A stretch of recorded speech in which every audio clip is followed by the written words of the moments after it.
السلام عليكم ورحمة الله وبركاته. النهاردة بقى مع شوربة الكريمة بالدجاج بالشعرية. معاكم شروق من قناة يوميات مطبخ شيرو. لو أول مرة تشوفوني أتمنى تشتركوا في القناة. يلا نشوف هحتاج ايه النهاردة. هحتاج معايا طبعا صدور من الدجاج. هبدأ كده أقطعها شرايح زي ما انتوا شايفين، بحيث اني في الآخر أحصل على فينجرز كده. وهاخد طبعا الكمية اللي أنا محتاجاها وأبدأ أقطعها لقطع صغيرة. الحجم بتاعي اللي أنا محتاجاه النهاردة هو يا دوب كده قد عقلة الصبع، مش عايزاها أكتر من كده. هقطع كل الكمية بتاعتي طبعا حسب زي ما اتفقنا، حسب الاحتياج بتاعي، وابدا اتبلها. انا بحب دايما ابقى عاينه عندي ميه بصل بفلفل بتوم، دايما بضربهم واعينهم جاهزين في الفريزر، وابقى واخده الميه بتاعتهم برضو عيناها على جنب للتتبيلات. هجيب عندي حله واحط فيها معلقتين كبار من الزيت، اسخنها على نار كويس قوي قوي قوي. ابدا انزل بقى بالفراخ بتاعتي بعد ما سبتها في التتبيله مش اقل من نص ساعه. ابدا اقلب كل المكونات بتاعتي دي في الزيت، وابدا ادبلها كده على البوتاجاز لحد ما الفراخ تبدا تاخد لون كده ذهبي فاتح.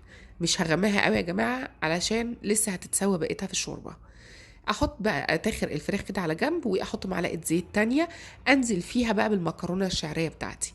ابدا على البوتاجاز احمر المكرونه الشعريه بتاعتي دي شويه في الزيت قبل ما اضيف كل الحاجات على بعض.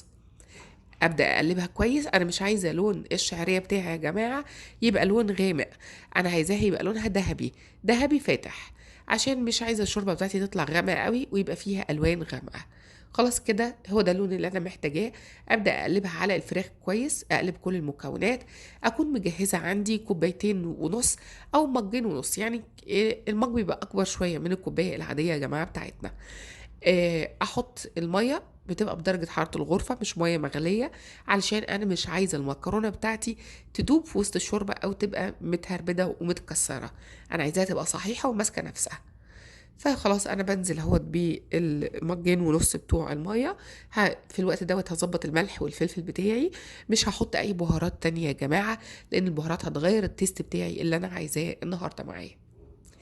ارفعها بقى على البوتاجاز بتاعي لحد ما تبدا تستوى المكرونه بتاعتي. والفراخ احنا قلنا ان هي اصلا بقت نص سوا زي ما انتم شايفين، هو ده السوا المظبوط اللي انا عايزاه.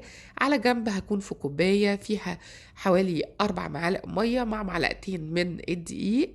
اكون مقلباهم، وابدا اقلبهم كويس قوي واصفيهم، وابدا بعد كده اضيفهم على الشوربه بتاعتي وارفعها على النار زي ما انتم شايفين لحد ما تبدا تتقل.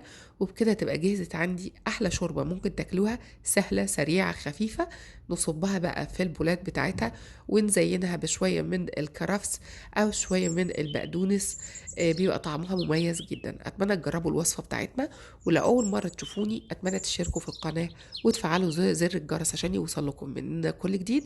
وزي ما بنقول كل مره، يا رب تكونوا بتستمتعوا. استمتعوا.